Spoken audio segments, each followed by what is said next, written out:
Okay, dudes, we made it to level 4. It's the Thursday, the final. Yeah, this is learning to tank, day number 4, with an intro of Diablo. This is the hero that got picked up for this round of drafts. Honestly, probably one of the top 2 or 3 tanks in the game. Almost completely usable in nearly every draft. Really easy to work around, really easy to just kind of put situations on your back and force your team to do shit, or take matters into your own hands and do shit completely by yourself. The character himself is itself, I guess. Is I guess classified more as a dive tank. So this is the type of tank that you're going to be looking for engages with, looking to disrupt the enemy backline aggressively by yourself, forcing your team to react. Also makes it really easy to put yourself in some super shitty situations. So there is a number of ways to build Diablo, a very, very versatile hero, but only a couple of them really have blanket use. Others are kind of there's 1 or 2 builds that kind of require an enemy team to look good for it, if that makes sense. But so anyway, Diablo, he wants to be sitting at the front of the line. He wants to be in the enemy team. He honestly wants a team that can follow up on him, but it's not the end of the world if he doesn't have that, because he can do so much fucking damage or live really, really ungodly long once he goes in. So let's get this game going. Let's point out some shit. Let's give you a little bit of insight into what it means to terrorize the enemy team with the Tank Lord himself.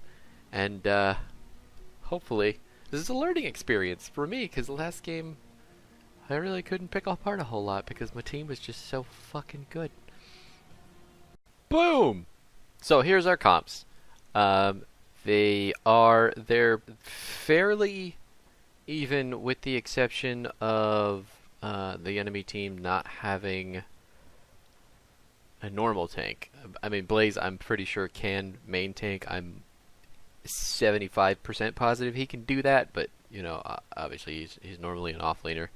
But anyway, our draft went a bit better than theirs. I think we got the I can't remember if I was early pick on the Diablo or if I was a later pick. No, completely escapes me right now. But we do have a solid offlaner in Leoric. We do have a really solid global presence in our Brightwing, and then our Zul'jin is going to scale super hard in the late game, and Phoenix is going to be able to kind of mitigate those early game weaknesses of Zul'jin. Diablo also scales insanely hard into the late game, so our team has enough power to be good in the early to mid, and then really just crush the enemy team in the end game. They have some scaling too as well. Whatever. Kael'thas and Asmo obviously hit power spikes later on. It looks like Anna, I don't know. Anna's probably got plenty of ease of shooting with her healing dart, because those are some pretty big hitboxes, and plenty of nano targets too. So all in all, they have a very ability-centered team comp, while ours is much more auto-attack reliant. But as a Diablo, getting into this game specifically, you'll probably see that does not mean a whole lot. Let's take a look at them talents. Get rid of the tab menu. It's Control 1, not Control 2. I'm learning. So at level 1, there is a couple different options for Diablo. There are, I mean, all 3 of them have different uses. I was looking at Leoric. So Soul Shield, obviously, in this case, I think is what I'm going to go with because there is... Are we following? Yeah, there we go. Soul Shield, I think, is what I end up going because of the amount of ability damage on that team. But I could have also taken the Feast on Fear, which gives him some percentage healing based on flipping people or stunning people into a wall. I think it's like 12% of his health back over time. But I took the Soul Shield. That's level 1. That is going to drastically improve our tankiness, and it's activatable. So anytime that Kael'thas, if he decides to be that internet meme hero that is Convection and Pyroblast Kael'thas. Actually, let me look at that real quick. He did take Convection. Look at that.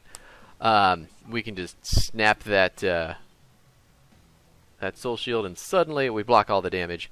I am looking for some help with the camp because I want the easy XP. Right now, it looks like the team is more interested in fighting, but that's fine too because Zul'jin does want those auto attack stacks, and we are looking just fine.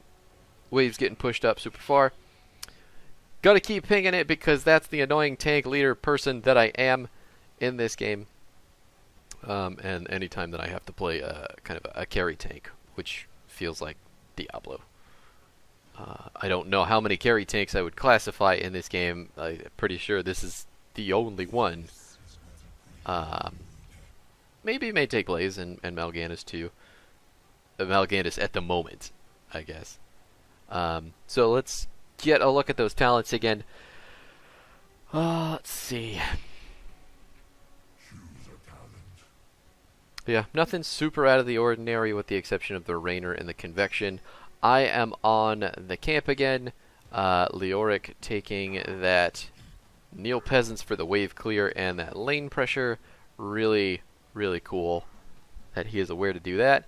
The Phoenix is a little interesting with the mobile offense over the back on C. Over the Arsenal synergy, but who knows? Leoric bot, he's just fine in the top lane. It's an Asmo, honestly. Let's what is he numbered? Is he number 1? He is number 1. Because there's a bot, the camera won't do anything either. Yeah, it's an Asmo, so there's really nothing for him to worry about. We're backing because we took that camp, but we also had relatively no help. Checking out Zul'jin while I get back to lane. It looks like Leoric bot is ready for the objective, but that may not be the best use of his time. Don't stack up on the objective by yourself. Oh, Brightwing, no. Just as I get back. Yeah, but don't go stacking up on the objective, especially this one right away. You want to get there with your team. You want to be able to fight the enemy, if that's your plan, or you want to be able to let it go places. Like right there, catching that rotation on Rainer while his team was kind of back and forth. Blaze was on objective while the rest of them were cut off pretty far. See, right now he's zoned almost entirely, so I can engage on anybody that I want to on that enemy team. I still have our turret from the camp, so we have that for securing some kills. It looks like Zul'jin's going to get away because our Brightwing... Oh my god! Got him. I was really concerned that I was going to push him towards Zul'jin. I didn't. We saved the turret too, so everything worked out just fine. I was looking at that soldier demon attacking our camp. Kael'thas going right up front on the bridge. Not sure why he did that, but he's going to get away because I used my Q and my team. Leoric missed his W, so we couldn't get that initial damage. No idea what this guy is out past the middle of the lane. There is a fucking line right there for you when our whole team is missing. So, yeah, this is just... You can't be up that far. You don't have an escape. There's no reason. Looks like right now we are still doing just dandy. Let's see if we can get... Cannot. It's got to be the tab button. I'm looking for some damage, but their wall's still up. We're going to get aggressive here, so I'm going to wait for the team to get going. We still have the turret too, so we can tank some turret or tower aggro with that if we need to. since the wave is taking its sweet time to get here. I am out, or it looks like... what are we doing? That is a tasty looking KT. We got him. Put down the turret to get that. We're going to go pick up his turret too because he did not hit the F key. If you pick up an item, man, you just gotta rip it. If you're getting engaged on and you think there is any universe that you're going to die, put down that button. It's not hard. So we got the fort. Asmo is not going to get anything. He got the gate, but that obviously is not something we're terribly concerned about. Let's take a look at our talents here, see what we got on stacks. 14 on Zul'jin, 76 on Asmo, 0 on KT because he's getting wrecked. Tab out of there. We got the body blocks on the Asmo. I do want to go back for that. So this is one of those moments where you're probably going to get a lot out of how this gank happened.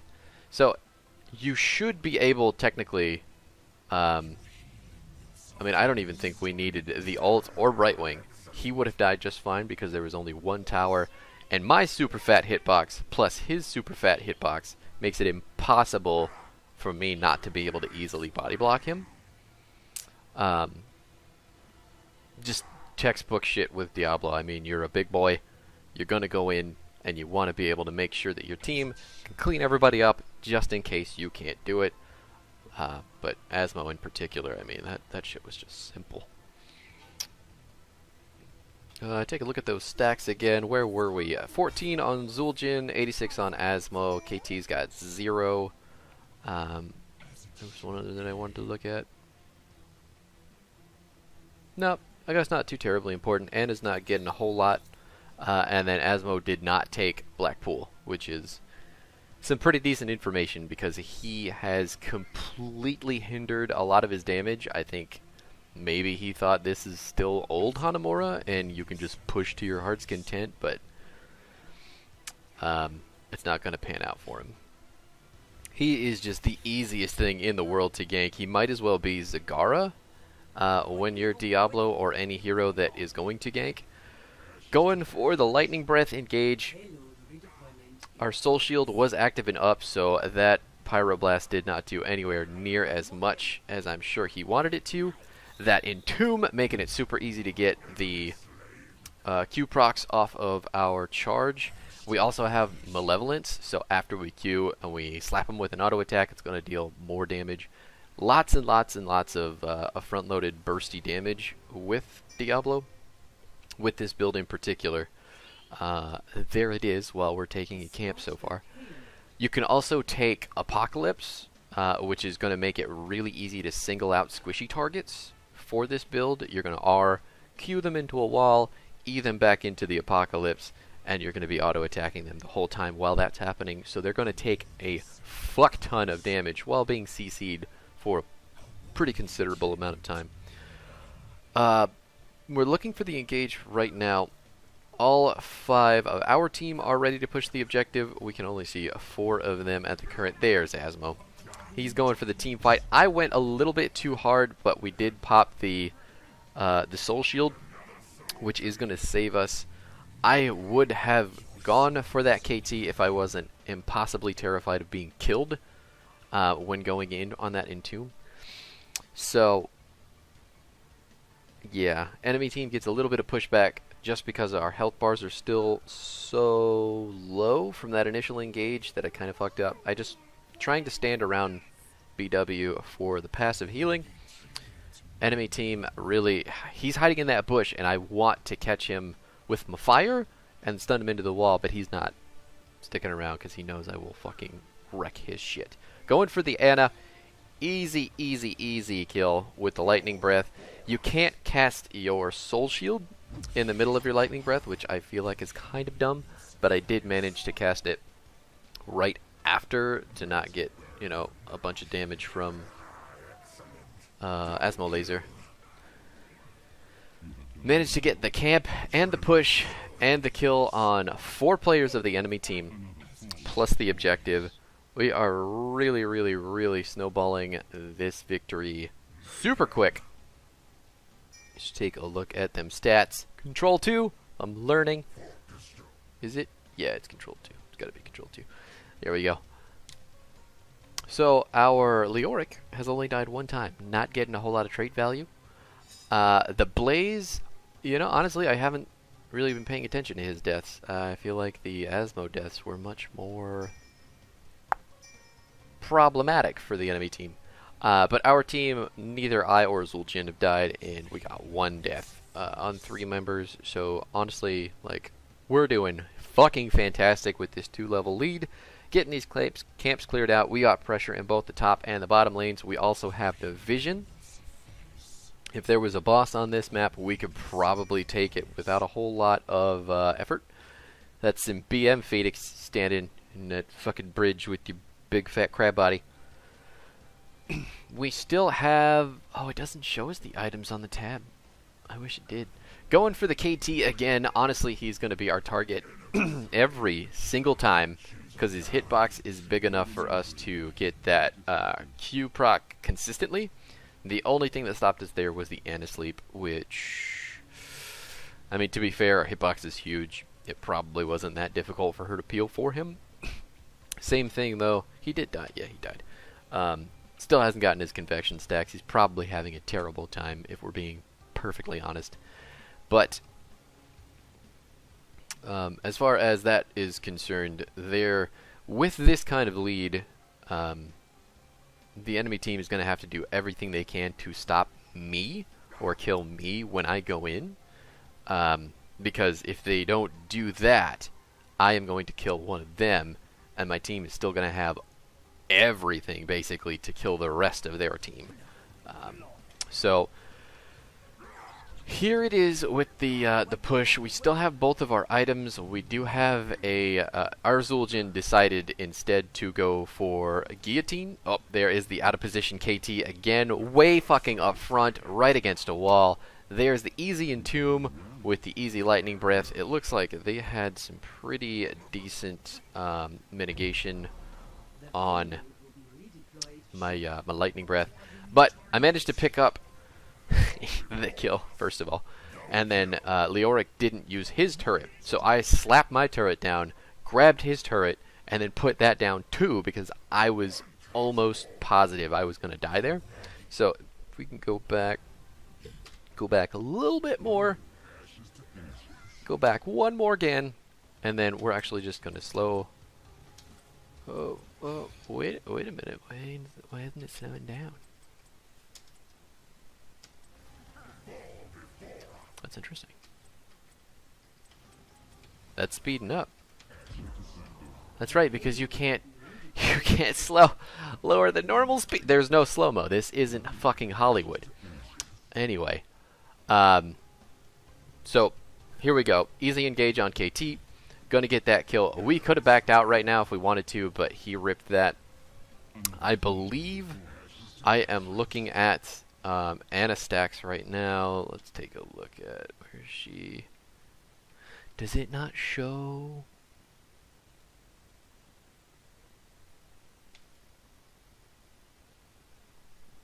That's interesting. Because that damage over time...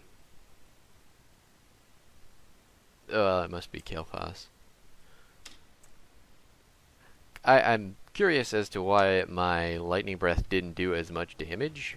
Boom. He's nano boosted, so he thinks that he can step up, and we're running away from him. That's not true. So after his death, there's at least one stack from her.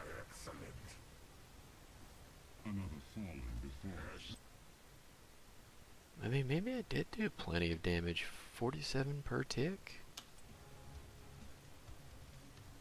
Sorry this is taking so long for me to figure out. 56. Yeah. So the initial ticks of lightning breath were 56, but Anna hitting me, reducing my... She did take that talent, right? I'm not just talking out of my ass? Yeah, she took my numbing agent. Oh, look at that. that's what reduced my damage on the lightning breath, and that's why she only took a third of her health bar rather than 3/4, I think. Anyway, the play though, killing the Kael'thas. We have our turret here. Leo going in for the entomb, getting killed super hard because the enemy team can just focus him with where he's standing. Because he's got the lower health bar, and obviously he looks much more tasty to them.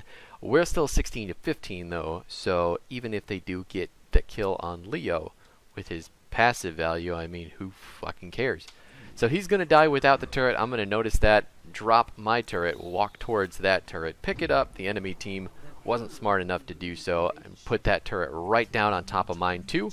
We are going to kill that blaze with... well, I guess Zul'jin's going to do it. But, wait a minute. Why does Blaze have convection stacks?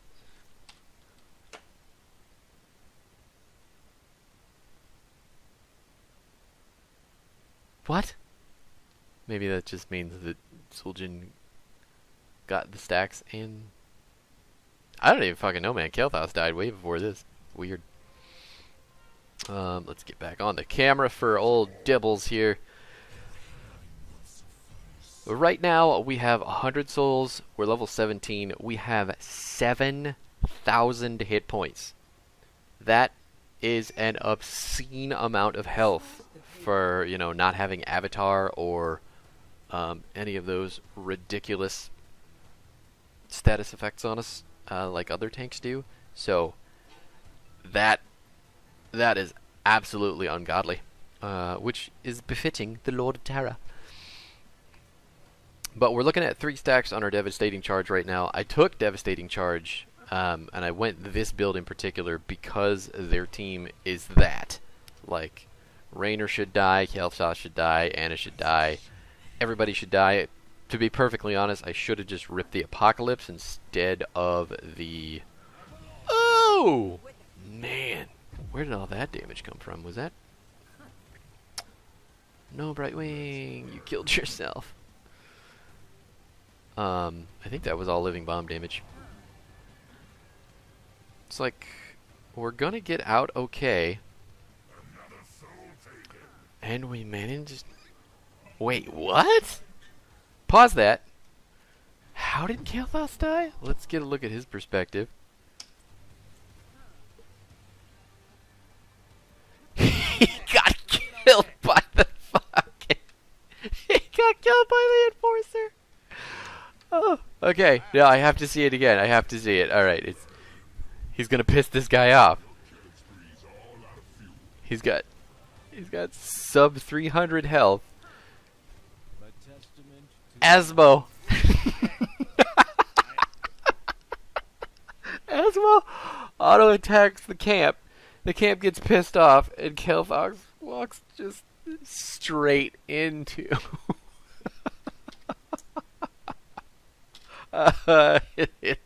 It doesn't get any better than that. It really, really just fucking doesn't. That's so fucking good.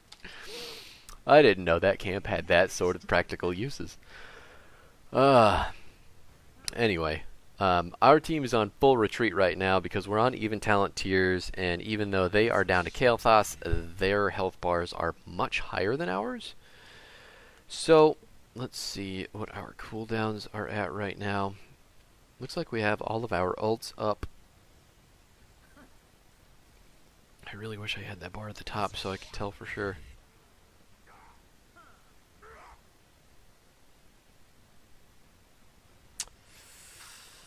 You know, that's a bit concerning because I don't know if this page is lying to me or if the tab screen is telling me the whole truth about the cooldowns. Because it says all the ults are up right now, and I don't. Maybe I just have a terrible assumption. Ooh, there's the charge. We popped the soul shield, and then ripped the. We ripped the fucking lightning breath right after. The other thing that you should be aware of with soul shield is that every time Diablo deals damage, it reduces the cooldown by 1 second. So when you have lightning breath and soul shield, if you hit enough people with lightning breath, it's going to reduce this cooldown. So let's go back here. You can actually see it in action.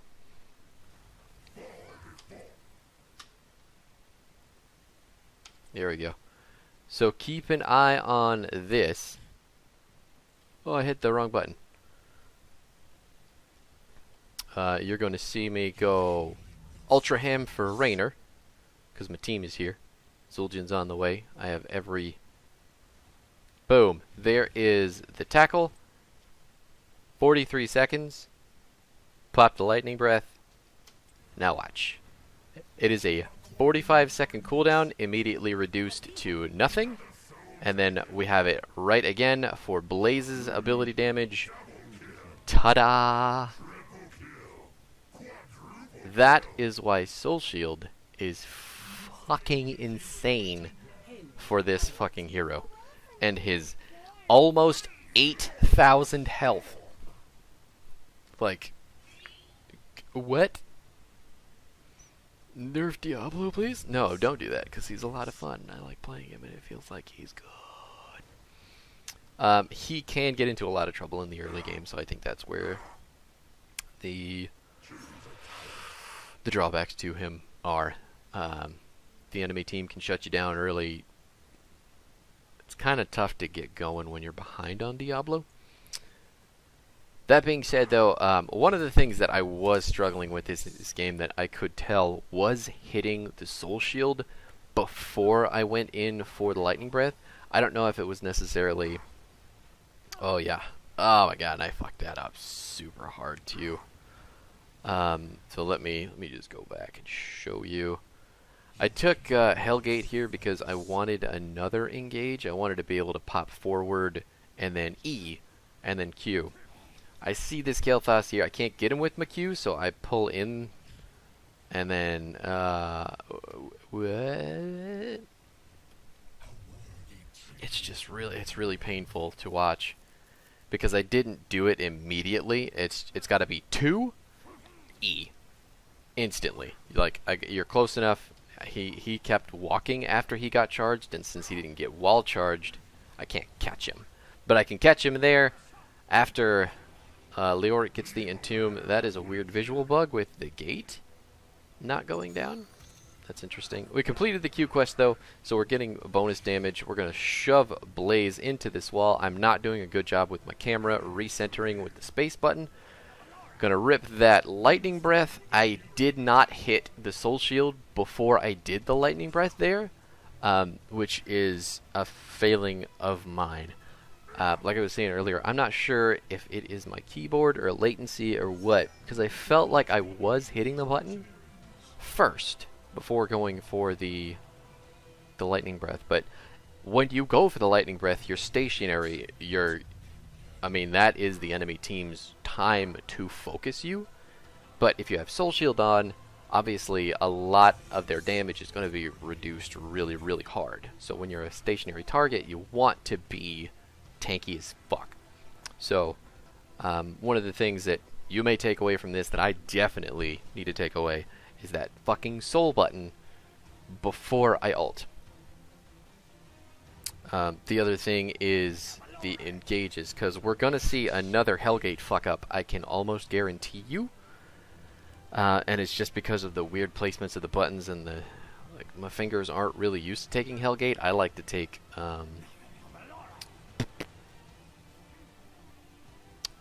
the lightning breath upgrade. Hellstorm, that's it. So here comes another one. What I'm going to do here, because I specifically remember fucking this up super hard, is I'm going to hit the Soul Shield button instead of the blink and charge in. See, the cooldown on the 1 and then the cooldown on the 2. Oh, I fucked that up so bad. And I got murdered. Straight up murdered for it because it wasn't ready, but my team really bringing it back. Just, I mean, trying so hard to make my mistake less worth it. We're 21-19. I mean, obviously, who fucking cares? We can run over them at any point. But man, that was dumb, and I felt so dumb when I did it. It was like, 1 is blink, 1, wait, 1's not blink, 1's shield, 2 is blink, let's still blink! Fuck! And that was after, like, so far after the engage opportunity actually existed. So, not only did I fuck up my engage, I tricked myself into thinking, we should continue to engage. Which got me killed, lost all my souls, and lost me 2k health, because we're down to 6,000 right now. Which is nuts. Making us a lot easier to kill, making our soul shield a lot less impactful. I didn't know that this doesn't kill core, but apparently it doesn't. Which is absolutely fucking crazy to me. Let's just pop out the camp. I think that is the whole plan here. Kael'thas is probably having flashbacks right now. Their team is completely alive waiting for us. Kael'thas never finished his quest. Anna never finished hers. Asmo never finished his. Really just, our team has been running over them this whole game, and they didn't do well enough to catch that. Oh! There's the pull into the entomb. He was silenced and stunned. I should have just queued him immediately after blinking in, but I was not ready for the entomb. There is the GG. Blaze just barely managing to live through that one. And the pumpkin. So, all in all, that game, I mean, there were setbacks. You could tell. There was a couple things I, muscle memory-wise, was not ready for. 11 camps? Really? Fuck, that seems like a lot. But one of the big takeaways is just being mechanically confident on Diablo, because there are buttons that you're going to have to be used to for combos that you're going to have to do. Not with Lightning Breath in particular. Well, with Lightning Breath too. It has its own combo with Soul Shield. But if you're ever playing APOC, you're going to need to be able to do that with your fingers. RQE, ta-da. And then if you're including Hellgate in there, you got a whole new combo to worry about. Diablo is kind of like the fighting game mechanical hero, which I fucking love. But in addition to that, there were times like that final engage where I should have just backed the fuck up or waited a little bit longer for my team before going in, and I decided that I'm Diablo, I'm going to do it anyway, I don't care. I ran a couple of those team fights really poorly, walking away with like 5 to 10% health, because I got too far ahead of all my follow-up damage. To be fair though, I mean, it was still a snowball-y fucking game. We still steamrolled the enemy team. They just could not recover, getting murdered by merc camps and shit, you know. But anyway, that was Diablo. This is definitely what I would consider a middle-of-the-rung difficulty tank, just because of the amount of decision-making that goes into him, as well as the amount of mechanical understanding that he has. So give him a shot, but don't get discouraged if you feed ridiculously out of your mind while you're getting used to the build and his playstyle in general. That was it for this video. The build, if you're interested at all, I popped it open in game plenty, I'm sure. Hey, there it is. I can just hit the tab button. Wonderful. I love this. Soul Shield at 1, Souls to the Flame at 4 to help with your soul stacking. Malevolence at 7 for the burst damage on your auto attacks. Oh, you can store? I didn't know you could store charges. That's fucking nuts. 10 is Lightning Breath, because I didn't want to take APOC. May have not been the best choice. Still worked plenty, paid off dividends, really, really synergizes super well with Soul Shield. Devastating Charge at 13 for that additional burst damage. Domination at 16 for the flip to get more Qs. And then Hellgate at 20 for the additional engage. I don't know if it was great. But that was Diablo. Thanks for watching. I hope you enjoyed it. I hope that you learned something. Please do them YouTube things if you feel like it. This was a 30 fucking minute video, but there was so much to talk about. So much to go over. Thanks for watching anyway. And next week, I believe we're going to be taking a look at assassins. So I'm going to get into the draft modes with those guys, open her up, kind of get some ideas about how to play those guys better because I have a much lesser understanding of them. So there's probably a lot of room for improvement. So we can learn something together for sure. Anyway, thanks for hanging out. I hope that you have yourself a fourth and final tanky ass day.